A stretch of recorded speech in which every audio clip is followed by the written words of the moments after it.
किया, कमान अपने हाथ में ली। ये चैलेंज सबसे बड़ा होगा। 9 सीटों के उपचुनाव से शुरू होते हुए यहाँ तक पहुंचे, और बताइए उस वक्त ऐसी खबर आई कि प्रियंका जी से आपकी बात हुई और उन्होंने कहा कि हाँ ठीक है, फाइनल उनकी हामी थी। क्या सच्चाई है? आप किससे कांग्रेस में सीट शेयरिंग के लिए बात करते हैं और कैसे आप एक मजबूत फॉर्मूला निकालेंगे? देखिए, आपकी सब बातें ठीक है। ये पहली बार हो रहा है। आपकी सब बात ठीक। प्रियंका जी और आखिरी में, क्योंकि कांग्रेस के अलग अलग लीडर से अलग अलग समय पे बात हुई, वहाँ के कांग्रेस पार्टी के प्रेसिडेंट, उनसे भी बात हुई, उनके भी कुछ इश्यूज थे, उनके प्रभारी लोगों के इश्यूज थे, राहुल गांधी जी के इशू थे, और आखिरी में जो बात आपने कही, मैं सहमत हूँ कि आपको सही जानकारी है।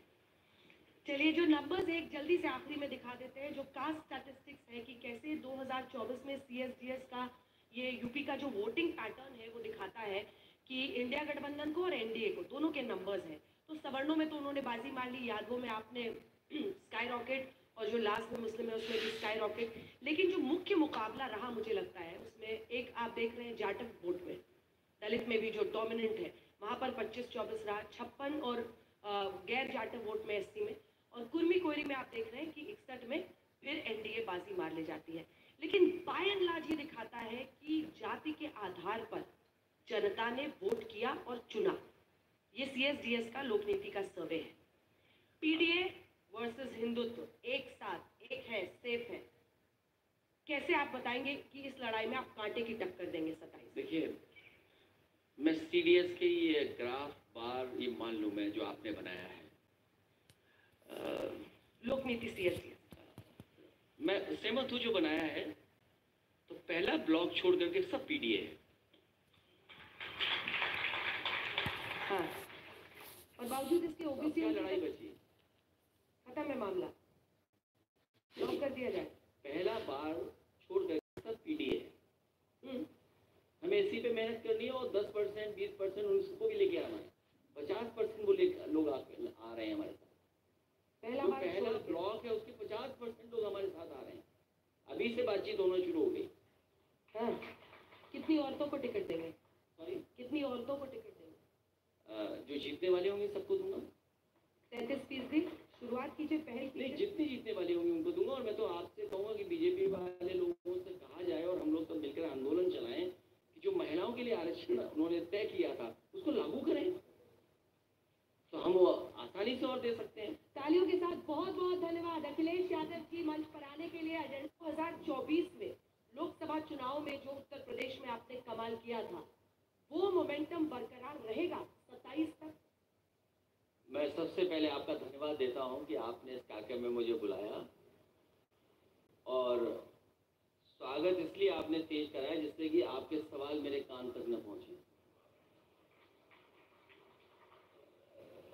जो जनता का फैसला इस चुनाव में था, 27 में भी वही परिणाम आएगा, और उससे बेहतर परिणाम जनता इस बार देगी। क्योंकि सरकार को देख रहे हैं वो जिन मुद्दों की वजह से भारतीय जनता पार्टी हारी है, अभी उन मुद्दों का भी समाधान भारतीय जनता पार्टी नहीं कर पा रही है। किसान के सवाल पर भारतीय जनता पार्टी चर्चा नहीं करना चाहती है। ये वही भारतीय जनता पार्टी है जिसने किसानों के लिए कहा था कि हम आपकी आय दोगुनी करेंगे। अर्थव्यवस्था को अगर आप विकसित भारत तक पहुंचाना चाहते हैं तो बिना किसान की आय बढ़ाए आप दुनिया में विकसित भारत कैसे बनाएंगे? और जिस देश में इतने बड़े पैमाने पर बेरोजगारी हो, जहां अग्निवीर जैसी नौकरी आधी अधूरी नौकरी हो, तो वहां पर नौजवानों का भविष्य क्या होगा? आज का नौजवान सपने देख रहा है, एक अच्छी नौकरी मिल जाए, सम्मान का उसको रोजगार मिल जाए, वो सपने देख रहा है। आज कोई भी सरकार कोई बात छिपा नहीं सकती है। आज के जो युग में हम जिस तरीके से जी रहे हैं, हर चीजें हर एक को पता है।